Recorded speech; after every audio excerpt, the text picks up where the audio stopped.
kuliah analisis regresi dan variansi. Pertemuan kedua ya. Minggu kemarin kita sudah membahas RPS tentang rencana pembelajaran semester.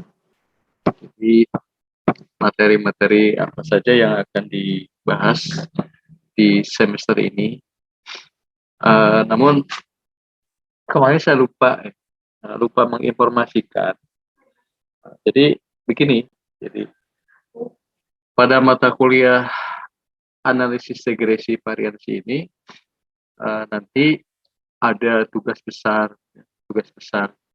Jadi nanti apa UTS-nya dan UAS-nya ada presentasi. Jadi bukan ujian tulis seperti biasa, tapi presentasi. Nah, apa saja tugasnya? Jadi tugasnya adalah nanti kalian masing-masing mencari data, data yang berbeda. Ya tentu kalau variabel bebasnya satu ya, satu variabel tak bebasnya satu. Nah, untuk variabel bebasnya minimal 4. Jadi Y-nya 1, X1-nya, X-nya ada X1, X2, X3, X4. Jadi minimal ada 4 variabel bebas. Dikatakan minimal berarti boleh 5, boleh 6, boleh 7 ya. Untuk variabel bebasnya. Sebenarnya untuk regresi linear berganda nanti 2 variabel juga cukup, namun nanti kan ada seleksi variabel ya, sehingga di antaranya nanti ada variabel-variabel yang dieliminasi ya, ada variabel-variabel yang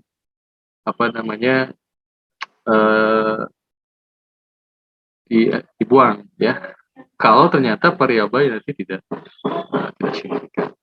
Jadi untuk kuliah analisis regresi ini, sekali lagi kalian nanti masing-masing cari data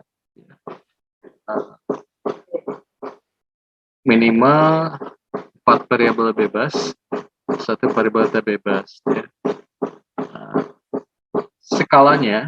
Skala pengukurannya minimal interval ya. Nah, sehingga nanti data itu nanti akan kita gunakan di setiap perkuliahan. Jadi contoh hari ini kita akan membahas asumsi klasik. Ya, asumsi klasik itu kita akan membahas data outlier, kemudian uji normalitas, kemudian uji linearitas, kemudian ada uji multikolinearitas, ada uji autokorelasi, ada uji heteroskedastisitas. Jadi sekali lagi ya, data-data kalian nanti akan digunakan untuk mengerjakan setiap tahapan dalam perkuliahan analisis regresi dan korelasi. Jadi materi minggu depannya tetap menggunakan data yang sama. Terus sehingga di akhir nanti akan diperoleh suatu hasil analisis regresi dan variansi yang lengkap ya, dan tentu saja nanti UTS-nya presentasi. Baik, pada perkuliahan hari ini kita coba lihat ya materi analisis asumsi klasik.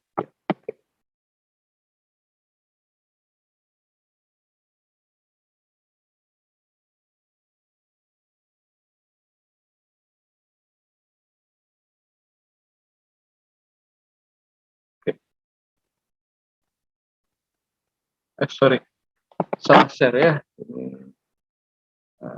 Yang tadi ya.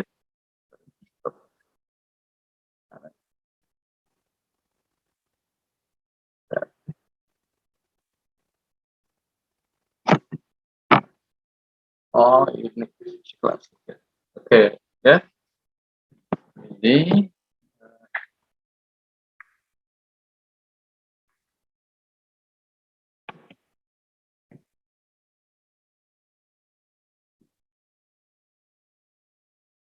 oke. Jadi sebelum kita melangkah pada materi selanjutnya, asumsi klasik ini harus kalian pahami ya. Kalian pahami uh, karena ini merupakan dasar untuk analisis regresi. Nah,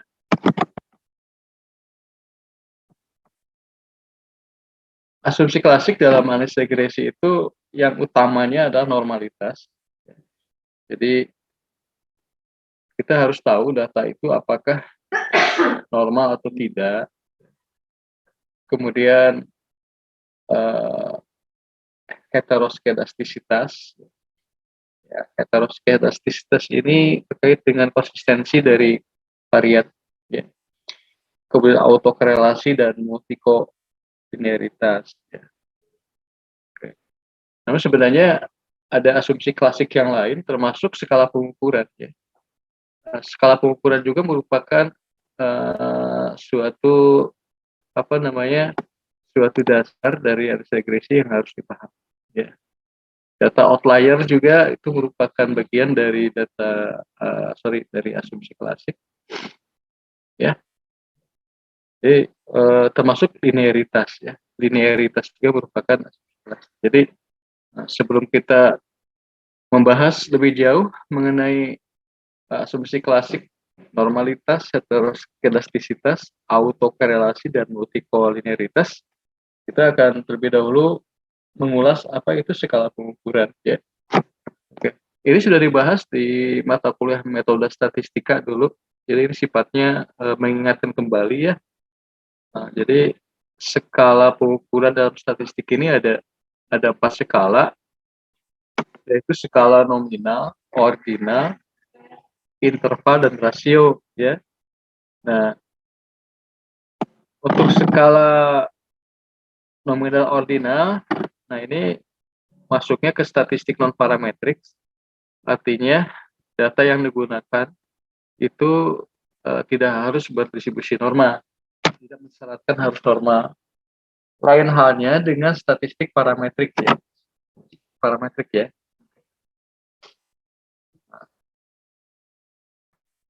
Lain halnya dengan statistik parametrik.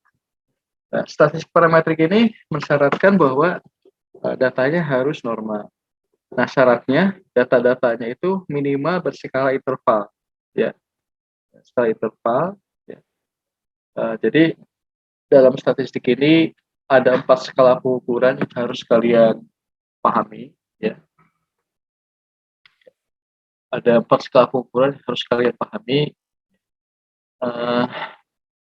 Ya, ini, ya, penting ini ya.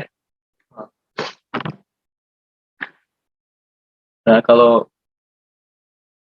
untuk analisis regresi dan variansi itu minimal ini skala pengukurannya, yaitu minimal interval. Jadi nanti kalian itu sebelum memulai melakukan analisis regresi harus mendeteksi dulu data ya. Salah satunya adalah apakah datanya itu skala pengukurannya nominal, ordinal, interval atau rasio. Ya, ini ya, ini harus dilakukan. Yang pertama kali harus diidentifikasi datanya adalah ini, ya, skala pengukuran. Oke, kita lihat, kita ulas kembali mengenai skala pengukuran. Ya. Skala pengukuran nominal ini merupakan skala pengukuran yang paling rendah. Ya. Dari 4 skala yang ada, skala pengukuran nominal ini merupakan skala pengukuran yang paling rendah. Nah, itu di mana angka di sini atau bilangan hanya berfungsi sebagai simbol, ya. Dan di sini belum berlaku operasi matematika, ya. belum berlaku tambah, kurang, kali, bagi gitu ya. Jadi sifatnya angka atau bilangan di sini hanya bersifat sebagai lambang gitu ya. Contoh di sini laki-laki ya, diberi simbol 1 dan perempuan diberi simbol 2. Nah, angka 1 dan 2 di sini hanya sebagai lambang ya. Hanya sebagai lambang. Jadi 2 itu bukan berarti lebih tinggi dari 1, bukan. Karena di sini 1 dan 2 hanya berfungsi sebagai lambang. Ya. Nah, contoh lain misalkan kualitas produk di sini ya. Kalau bagus kasih simbol 1, kalau cacat dikasih simbol 2. Nah, ini. Jadi angka-angka ini hanya sebagai lambang. Itulah skala nominal. Oke. Nah, skala ordinal merupakan skala yang setingkat lebih tinggi dari skala nominal, mengandung informasi skala nominal, di mana angka-angka di sini hanya berfungsi sebagai lambang, ya. Sama halnya seperti skala nominal, jadi skala ordinal ini angka-angka hanya berfungsi sebagai lambang, ya. Tetapi di sini sudah ada informasi tambahan, ya. Informasi tambahannya itu berupa peringkat relatif tertentu di sini, ya. Ya, contoh di sini peringkat relatif tertentu itu misalkan seperti ini. Misalkan dalam jawaban suatu pertanyaan, misalkan ada yang bersifat peringkat, ya. Misalkan ada suatu pernyataan yang jawabannya itu ada 5 kategori, misalkan ya. 1 itu melambangkan sangat tidak setuju, 2 tidak setuju, 3 netral, 4 setuju, dan 5 sangat setuju. Ya. Kalau kita lihat di sini sudah mengandung informasi peringkat relatif, ya, sudah mengandung informasi peringkat relatif, ya. Sangat tidak setuju, netral, setuju, dan sangat setuju itu sudah ada informasi peringkat, ya, semakin tinggi gitu ya. Nah, tapi di sini sama halnya dengan skala nominal, angka ini belum bisa dilakukan operasi matematik, ya. Artinya belum bisa dikalikan, ditambahkan, atau dikurang. Jadi ini benar-benar angka ini hanya sebagai lambang, seperti halnya nominal, namun di sini sudah ada informasi peringkat relatif. Nah, tadi sudah dikatakan di awal bahwa apabila kita menggunakan data nominal ordinal di sini, maka analisis statistiknya masuk ke analisis statistik non parametrik. Ya. Oke, lanjut ke skala interval. Ya. Skala interval merupakan skala yang tingkat lebih tinggi daripada ordinal, mengandung informasi yang dimiliki oleh nominal ordinal. Ya. Namun di sini sudah bisa dilakukan operasi matematika, sudah bisa dikalikan, dikurangkan, ditambah, dikurang, dan lain sebagainya. Ya, namun nol, ya, nolnya tidak mutlak. Jadi bilangan nolnya tidak mutlak. Ya, dikatakan tidak mutlak ini artinya apabila nilainya nol itu bukan berarti memang tidak ada. Ya, contoh di sini misalkan. Nah, ini ya contohnya. Oke. Ini contoh nol tidak mutlak ya. Misalkan pada pengukuran suhu, kalau kita menggunakan Celsius, skalanya 0 sampai dengan 100 derajat Celsius ya. Kalau kita menggunakan Reaumur, contoh 0 sampai dengan 80 derajat Reaumur. Kemudian Fahrenheit di sini derajat skalanya berkisar antara 32 sampai dengan 212, dan demikian juga Kelvin. Ya, Kelvin ini 273 derajat Kelvin sampai dengan 303 Kelvin. Nah, ini 00 di sini tidak mutlak. Ya, contoh di sini Celsius 0 itu sama dengan 32 di Fahrenheit dan 273 di Kelvin. gitu ya. Jadi nol tidak mutlak. Jadi nol tapi tidak benar-benar tidak ada ya. Nol bukan berarti tidak ada ya, Allah tidak mutlak. Nah, sedangkan kalau dikatakan sebagai interval ini artinya angka-angkanya itu mempunyai jarak yang sama di antara angka yang satu dengan angka yang lainnya. Contoh di sini bilangan 1, 3, 5 ya. Ini jaraknya 2, ini jaraknya 2 gitu. Ya. Nah, untuk skala interval ini analisis statistiknya adalah analisis parametrik ya. Nah, lanjut ke skala rasio. Di sini skala rasio ini merupakan skala yang paling tinggi derajatnya. Ya. Mengandung informasi yang paling lengkap. Jadi skala rasio ini mengandung informasi skala nominal, skala ordinal, dan interval. Nah, ya. Dan di sini nolnya adalah mutlak. Jadi kalau datanya nol, itu berarti memang tidak ada, benar-benar tidak ada, mutlak ya. Sangat berbeda dengan skala interval. Kalau nol itu memang bukan berarti tidak ada. Contoh untuk skala interval, misalkan kita sering dengar bahwa suhunya minus 15 di bawah derajat gitu ya. 15 derajat di bawah 0 gitu ya. Itu berarti ya minus 15 gitu ya, berarti di bawah 0. Tapi suhunya itu ada memang ya. Jadi 0 itu tidak mutlak. Itu di skala interval. Tapi kalau skala rasio 0 benar-benar mutlak. Ya. Nah, contoh sini jumlah produksi hari ini 0, berarti memang tidak ada si produksi hari ini. Oke. Kemudian istilah rasio di sini juga bisa diartikan sebagai bahwa datanya itu bisa dibandingkan, bisa dirasiokan, ya. Contoh di sini produksi hari ini 400 unit, gitu ya. Sedangkan jumlah produksi kemarin 200 unit, gitu. Jadi jumlah produksi hari ini adalah 2 kali jumlah produksi kemarin. Nah, 2 ini merupakan rasio dari 400 dan 200. Nah, gitu ya. Jadi itulah kenapa dikatakan sebagai pengukuran rasio. Nah, ini harus kalian pahami ya, karena dalam melakukan analisis regresi dan variasi, terlebih dahulu yang harus kalian lakukan di sini adalah melakukan identifikasi data. Ya. Jadi skala pengukuran harus disebutkan. Variabel X satu skala pengukurannya apa? Variabel X2 skala pengukurannya apa dan seterusnya.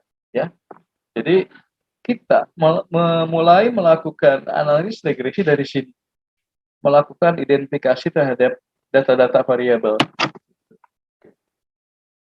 Sampai di sini ada yang mau ditanyakan? Silakan.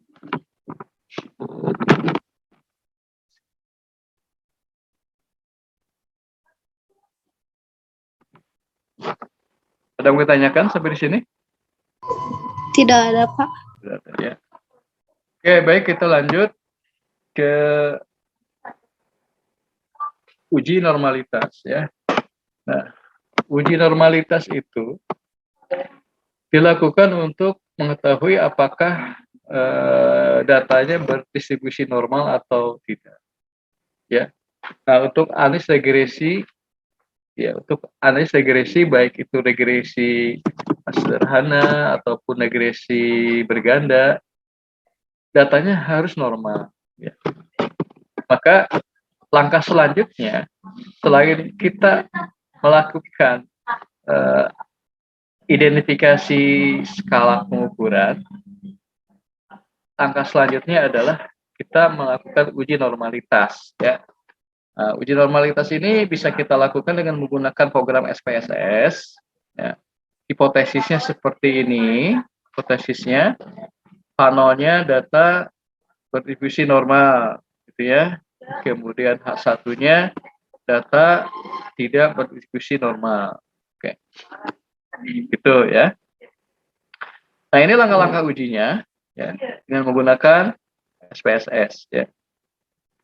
Nah, saya pikir di laptop kalian itu sudah ada SPSS dan Minitab ya, saya asumsikan begitu. Oke. Ini langkah-langkahnya, ya. Analis, nanti si datanya kita kopikan ke SPSS, kemudian kita lakukan setting data, variable view seperti yang biasa kita lakukan. Nah, setelah data itu siap untuk dilakukan analisis, nah ini langkah-langkahnya. Ya, analisis, descriptive statistics, explore, ya, masukkan variabel pada dependent list, kemudian explore plot, normality plot, dites, nanti keluar seperti apa. Ini langkah-langkahnya. Ya. Oke, ini kalau menggunakan Minitab, ya langkah-langkahnya seperti ini, hipotesis sama, ya. Nah, langkah-langkah kalau kita menggunakan software Minitab seperti ini. Oke, ini selanjutnya contoh. Contoh misal kita punya data, ya. Nah, punya data biaya iklan dan penjualan. Nah, di sini biaya iklan tentu saja berfungsi sebagai variabel bebas karena biaya iklan itu mempengaruhi penjualan, ya. Karena biaya iklan ini mempengaruhi penjualan. Nah, jadi penjualan ini dipengaruhi oleh biaya iklan. Jadi posisinya penjualan ini berfungsi sebagai variabel data bebas, ya. Oke. Nah, kalau kita lihat di sini biaya iklan itu adalah skala pengukurannya rasio, ya. Demikian juga penjualan, ya. Artinya di sini sudah bisa dilakukan operasi matematika dan nolnya mutlak. Contoh biaya iklan nol berarti memang tidak ada biaya, ya. Contoh penjualannya nol berarti memang tidak ada penjualan, ya. Jadi ini adalah skala pengukurannya adalah skala pengukuran rasio, ya. Jadi kalau skala pengukuran rasio bisa menggunakan atau bisa digunakan dalam analisis regresi, ya. Karena syaratnya adalah harus berdistribusi norma dan kalau dilihat dari skala pengukuran ini sudah memenuhi, ya, karena skalanya adalah skala rasio. Namun untuk melihat apakah ini skala normal, untuk melihat apakah ini berdivisi normal atau tidak, kita harus melakukan uji normalitas, ya. Ini udah skala rasio, gitu ya. Namun selanjutnya kita harus melakukan uji apakah ini normal atau tidak, ya. Tentu saja menggunakan langkah-langkah seperti ini kalau menggunakan SPSS, ya, SPSS seperti ini, kemudian Minitab seperti ini. Oke, ini data kita kopikan nanti di SPSS, ya, kemudian lakukan analisis normalitas. Oke, ini hasil tes normalitas dengan menggunakan dengan menggunakan SPSS. Nah, kita lihat di sini untuk metode Kolmogorov-Smirnov di sini, ya. Kita lihat di sini signifikansinya, ya. Kita lihat signifikansinya lebih besar daripada 0,05, ya. Kalau kita menggunakan alfa 0,05, kita bandingkan dengan angka 0,05. Kita lihat di sini signifikansinya 0,200 atau 0,2. Nah, 0,2 ini lebih besar dari 0,05. Nah, berarti ini normal, ya, normal. Oke. Nah, kita tahu di sini tolak H0, ya. Jadi ini berlaku suatu aturan H0 ditolak. Ini H0 ditolak jika signifikansinya lebih kecil dari 0,05, ya. Jadi ini ditolak H0-nya apabila signifikansinya lebih kecil daripada 0,05. Tapi kita lihat dari hasil analisis di sini 0,2 adalah lebih besar daripada 0,05 atau alfa, ya. Nah, berarti H0 diterima. Kalau H0 diterima berarti kondisi normal, gitu, ya. Oke. Selain dengan metode Kolmogorov-Smirnov, di sini ada juga metode Shapiro-Wilk ya. Nah, kita lihat di sini signifikansinya juga sama. Ternyata kalau kita menggunakan uji Shapiro-Wilk untuk X di sini signifikansinya 0,045 ya. 0,045 ini sebenarnya lebih kecil daripada 0,05 ya kalau dua desimal. Kecuali kalau misalkan kita bulatkan. Jadi kita bulatkan ini menjadi 0,05 ya kalau kita bulatkan. Nah, ya jadi di sini kalau untuk metode Shapiro-Wilk ternyata H0-nya ini masuk kategori tidak normal.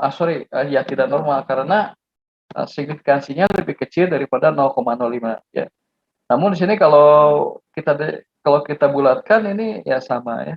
Jadi untuk di posisi di sini sih ragu-ragu ya, ragu-ragu. Kalau berdasarkan Shapiro-Wilk. Tapi kalau kalian menemui masalah seperti ini, kalian ambil yang Kolmogorov-Smirnov aja ya. Ini kan 0,045 kan tidak normal ya, karena lebih kecil dari 0,05. Nah, kalian untuk keputusan di sini ambil aja hasil Kolmogorov-Smirnov. Nah, Shapiro-Wilk ya untuk Y ya, untuk untuk variabel Y signifikansinya 0,753. 0,753 tentu saja lebih besar daripada 0,05 ya. Dengan demikian maka H0-nya diterima ya atau berdistribusi normal ya. Ini ya menggunakan SPSS. Oke. Untuk melihat normal atau tidaknya juga bisa dilihat dari grafik QQ plot ya, dari QQ plot Y ya. Kita lihat QQ plot Y di sini sebaran datanya itu mendekati suatu garis lurus. Nah, kalau semakin mendekati garis lurus berarti ini normal gitu ya. Nah, kalau ini kita lihat mendekati garis lurus tapi lebih renggang ya. Lebih renggang dari gambar yang pertama ya, dari QQ plot Y. Nah, ya. Jadi semakin mendekati garis lurus itu berarti normal. Semakin menjauhi itu semakin cenderung tidak normal. Nah, ini kalau kita menggunakan SPSS dengan menggunakan sintaks seperti ini yang tadi ya. Oke, sintaks seperti ini. Mari kita lihat hasil dari Minitab. Kalau kita menggunakan Minitab dengan sintaks seperti ini ya, Minitab. Nah, sintaksnya adalah ini. Langkah ujinya. Nah, nanti akan diperoleh hasil seperti ini ya.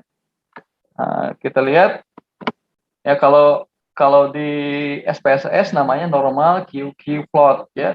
Tapi kalau di Minitab namanya probability plot Y ya. Oke. Nah, kita lihat di sini ya hampir sama ya dengan hasil SPSS ya. Nah, ini kan ya, mendekati garis lurus ya. Nah, hasil Minitab juga sama di sini ya, mendekati garis lurus. Nah, ini kalau mendekati garis lurus ya berarti normal ya. Oke, kita lihat untuk X-nya kita lihat di sini ada mendekati garis lurus juga, ada 5 kelompok data ya, 5 kelompok data, ada 5 kelompok data di sini. Oke, artinya nilai X-nya sama 20 ya, nilai X-nya 20 berarti ada kelompok 1, 2, 3, 4, 5 ya. Jadi kalau kalau di Minitab itu lebih rinci ya, lebih rinci. Jadi digambarkannya seperti ini. Beda halnya dengan SPSS ya. Nah, ini kalau SPSS di sini ya. Jadi kalau di SPSS ini mewakili yang ini. Nah, mewakili yang ini ya. Dibuat satu. Kemudian yang ini mewakili yang ini ya. Kemudian yang ini mewakili yang ini ya. kemudian yang ini dan yang ini sama-sama mewakili untuk yang ini. Oke, nanti kalian coba lagi di rumah dengan menggunakan SPSS dan Minitab ya, atau kalau memang ada salah satu ya, tidak harus dua-duanya ya. Oke. Nah, itulah ya untuk tes normalitas. Apakah ada yang menanyakan sampai di sini?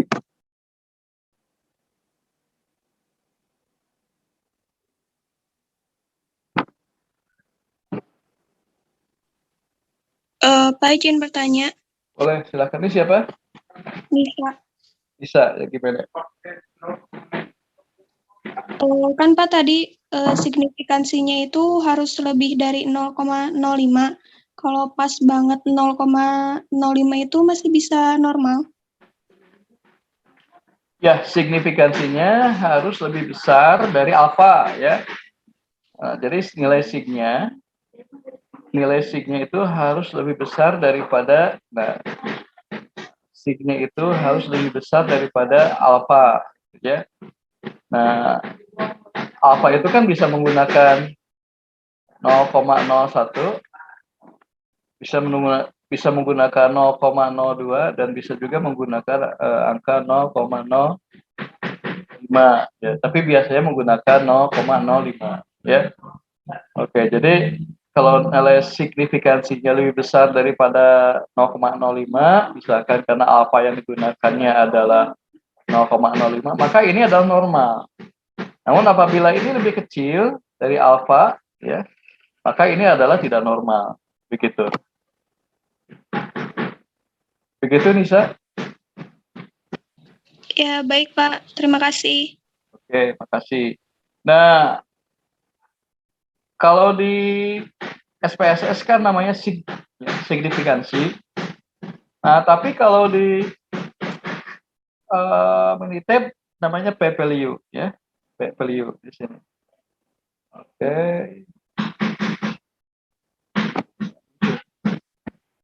Nah, ya kalau di SPSS itu signifikansi. Nah, kalau di Minitab kalian lihat ini. Nah, ini p-value. Nah, ini artinya sama dengan sig ya. Ini sama dengan sig. Kalau di SPSS ada sig. Kemudian ya untuk X juga nih sama. Nah, ini kalau di SPSS ini sig ya. Jadi kebetulan di sini value-nya 0,7 sekian. Ini lebih besar daripada 0,05 ya, atau lebih besar daripada alfa. Jadi ini normal. Ya. Gitu. Kemudian juga sama ya. Oke, ini juga sama. 0,072 ini lebih besar daripada 0,05. Jadi ini apa namanya normal ya. Oke. Nah, ya alfa ini kan ada 3 macam ya. Ada 0,01, 0,05 dan ada juga 0,10. Oke. Nah, kira-kira saya nanya nih. Kalau kita menggunakan alfanya 0,10 ini terima atau ditolak?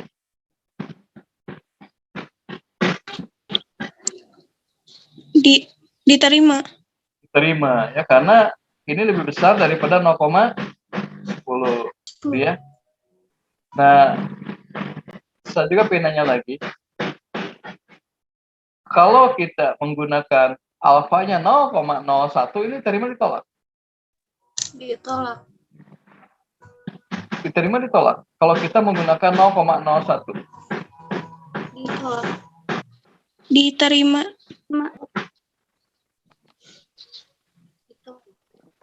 Bisik di sininya. Kita harus teriak-teriak. Oke. Ini kalau menggunakan ini alfanya, ini terima atau ditolak? Ditolak. Diterima.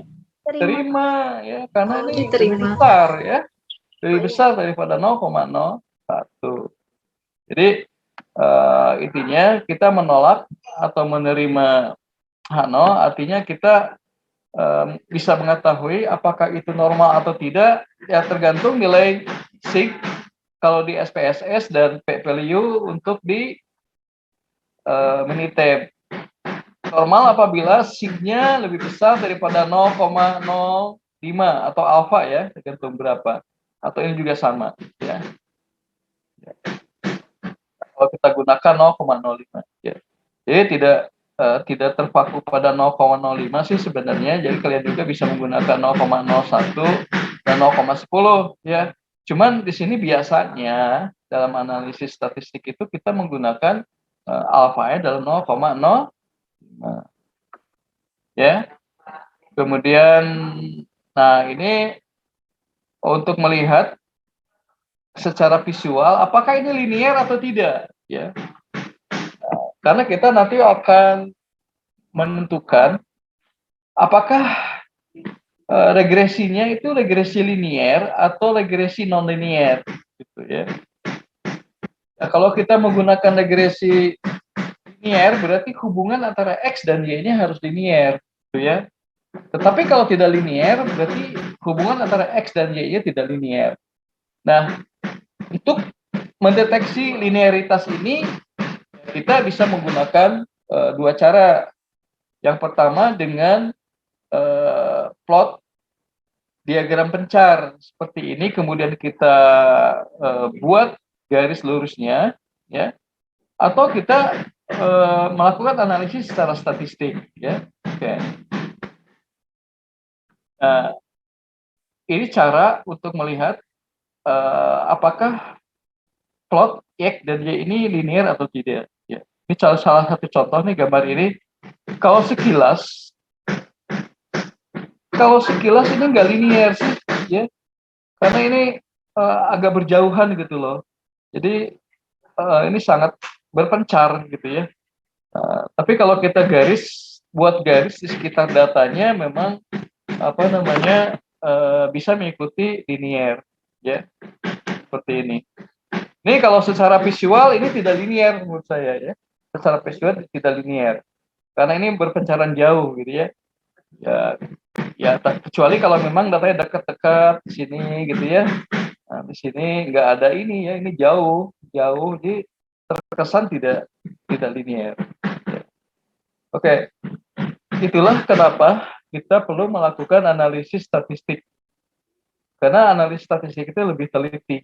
Ya, kalau ini kan secara visual bisa saja Aulia berbeda pendapat dengan Yusef gitu kan. Kalau menurut Aulia ini tidak linear, gitu. Kalau menurut Yusef sih linear gitu, secara visual itu. Tetapi kalau kita melakukan analisis statistik, ya kita akan sama-sama menyimpulkan yang sama gitu. Ya, kita lihat nanti ya. Oke, ini dengan cara SPSS, ini langkah-langkahnya. Ya, ini langkah-langkahnya, ya. Oke, ini dengan cara Minitab ya, Minitab. Ini langkah-langkahnya, ya. Ini langkah-langkahnya, ya. Oke, nah ini hasilnya, ya. Hasilnya. Ini hampir sama sih dengan yang ini, ya. Hampir sama. Jadi ada data-data yang tertinggal jauh di sini. Ini kalau secara visual sih saya lebih cenderung tidak linear ya, menurut saya. Ya, kita bisa aja berbeda pendapat. Ya itulah kenapa kita perlu melakukan analisis statistik. Ya. Oke.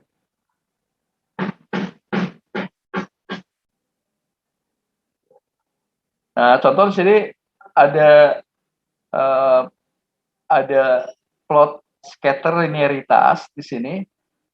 Ini untuk yang seperti ini linearitasnya kurang kuat ya, karena lebih berpencar. Beda halnya dengan yang seperti ini. Ya, kalau seperti ini berpencarnya itu sekitar garis ya, berarti linearitasnya adalah kuat, gitu ya. Oke, jadi linearitas itu ada linearitas kuat dan ada linearitas tidak kuat, seperti itu ya. Nah ini ya langkah-langkah dengan SPSS dengan cara statistik ya. Nah jadi data yang tadi Ya, data yang ini kita plot di SPSS, kemudian lakukan analisis dengan langkah-langkah seperti ini. Nah, nanti akan dapat output seperti ini. Nah, kita lihat di sini ya, dari hasil analisis linearitas. Nah, ini nanti ada ANOVA tabel. Di sini ada linearity, ya, ada linearity. Nah, lihat signifikansinya nih. Signifikansinya adalah 0,057. Ini sangat dekat dengan 0,05 ya. Ya, 0,05. Ya, tapi ini kan sedikit lebih besar ya. Jadi nah, kalau linearity ini signinya adalah 0,057. Ini lebih besar dari 0,05. Berarti ini memang linear ya, walaupun secara nilainya signifikansinya hampir mendekati ya. Kalau hasil hitungnya 0,057 ini. Tetapi kalau alfanya 0,05 ya. Ini mendekati ya, pantas saja di sini ya linearitasnya kurang kuat ya yang tadi. Nah, ini linearitasnya kurang kuat ya karena ternyata signya adalah 0,057 ya, di mana hampir mendekati 0,05 gitu ya. Gitu. Ini juga kalau kita bulatkan kan 0,06 ya. Oke. Tetapi ini masih linear ya. Hubungan X dan Y, ya kenapa? Karena ya masih lebih besar daripada alfa, yaitu 0,05. Ada yang mau tanyakan sampai di sini?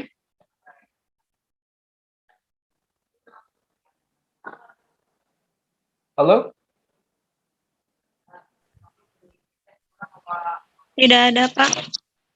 Oke, kalau tidak ada, ini ada tugas ya. Lakukan uji normalitas ya, ada 2 data ini ya, normalitas. Datanya ya, nanti kalian analisis dengan SPSS atau Minitab atau dua-duanya gitu ya. Oke. Nah, ya. Eh, ini langkah-langkah ya. Langkah-langkah untuk uji linearitas data nih ya. Sudah ada.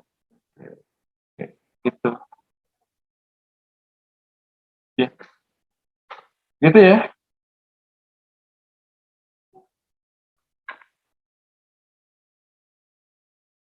Ya.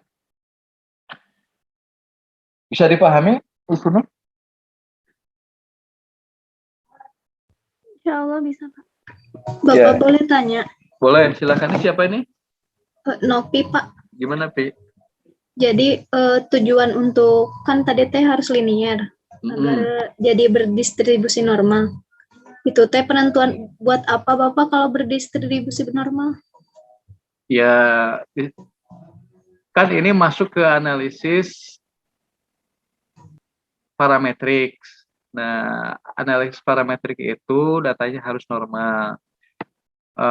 Untuk analisis regresi linear berganda atau analisis regresi linear sederhana, itu datanya harus normal. Emang syaratnya seperti itu. Makanya datanya harus normal, makanya harus diuji dulu normal atau tidak. Kemudian kenapa kita melakukan uji linearitas? Oke. Kan regresi itu ada 2 macam ya. Regresi itu ada 2 macam.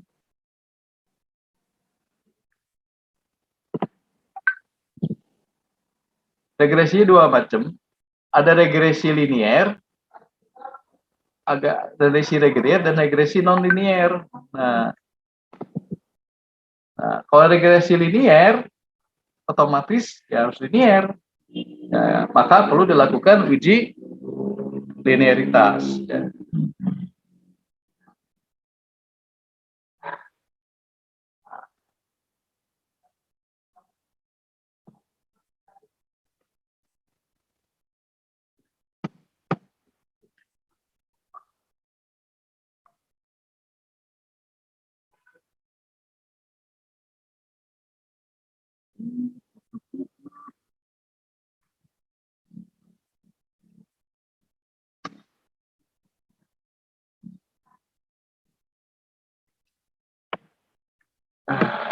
Gitu ya.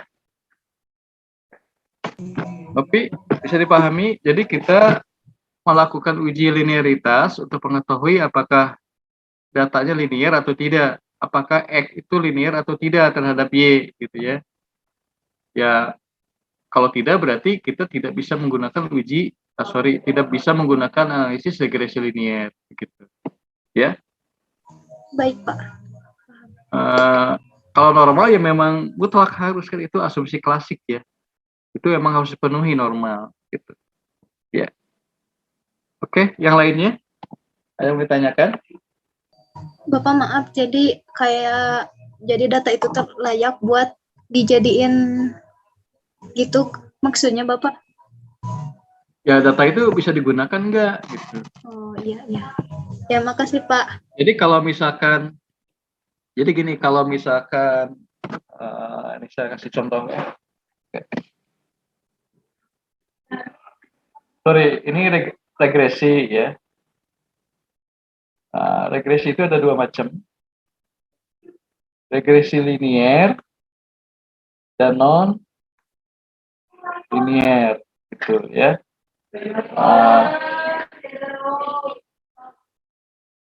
Kalau uji normalitas mutlak harus ya, harus dilakukan uji normalitas.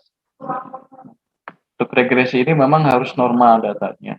Nah, kalau nanti datanya ternyata hubungan antara X dengan Y-nya tidak linear, maka kita nanti menggunakan metode regresi linear.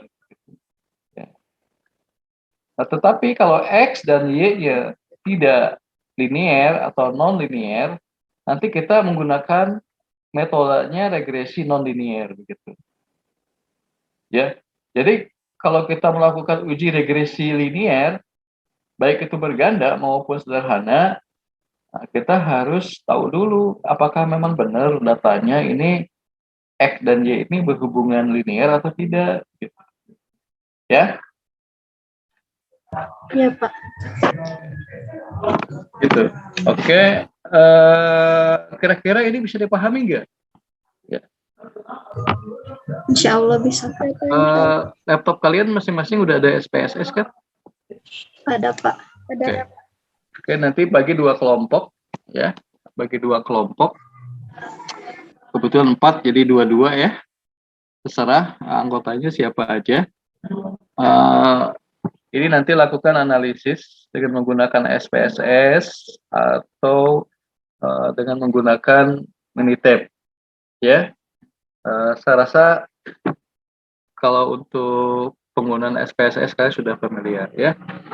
Ikuti aja langkah-langkah. Oke. Langkah-langkahnya ada tadi ya. Oke.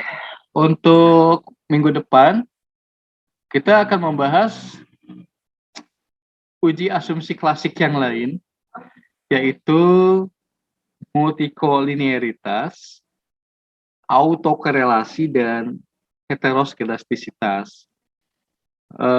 Materinya akan saya share sekarang, silakan dipelajari dulu, ya, dipelajari dulu, sehingga nanti kalian ketika kuliah minggu depan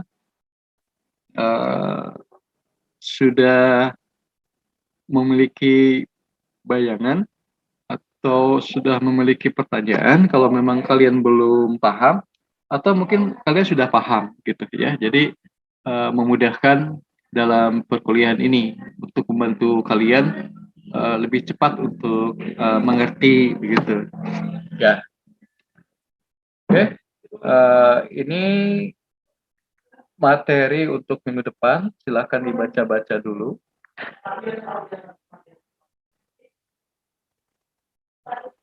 Saya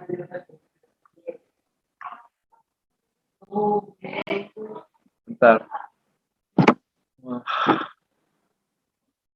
Oh, ini belum di. Oke. Saya gitu dulu.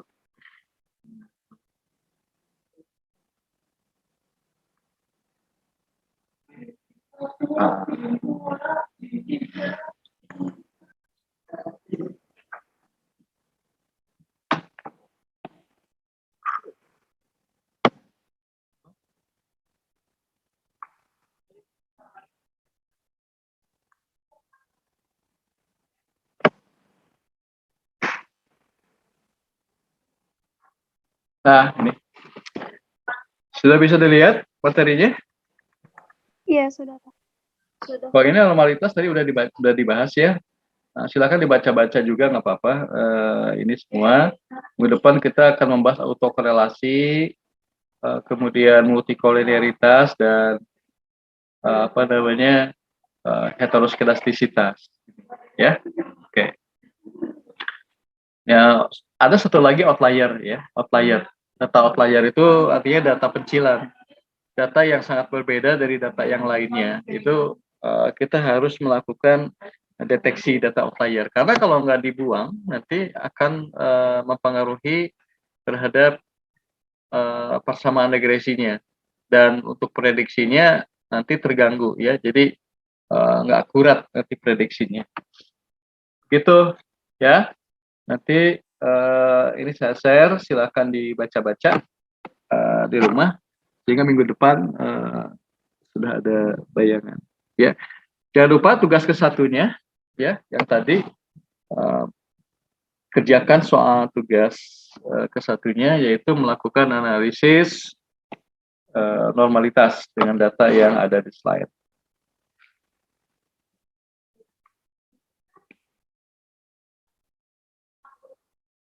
Nah, ini ya, oke. Ini apa namanya? Oke, saya tambahin di sini tugasnya tidak hanya uji normalitas, ditambah dengan uji linearitas ya.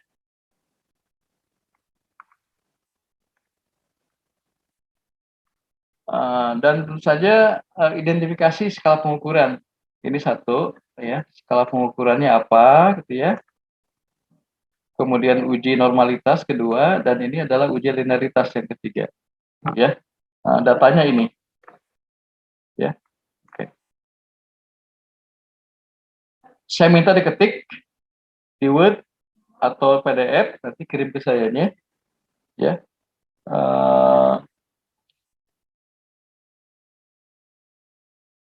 Ya hurufnya Times New Roman, size-nya 12 ya. Jadi diketik ya, yang bagus. SPSS ataupun Minitab itu bisa di-copy langsung ya ke Word. Ada yang tanyakan sampai di sini?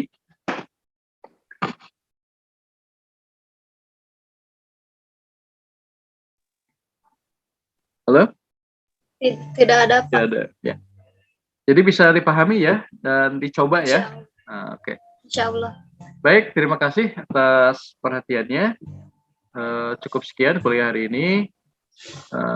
Insya Allah minggu depan kita bertemu di waktu yang sama ya. Dengan materi masih membahas asumsi klasik, yaitu autokorelasi, multikolinearitas dan heteroskedastisitas, dan satu lagi outlier ya.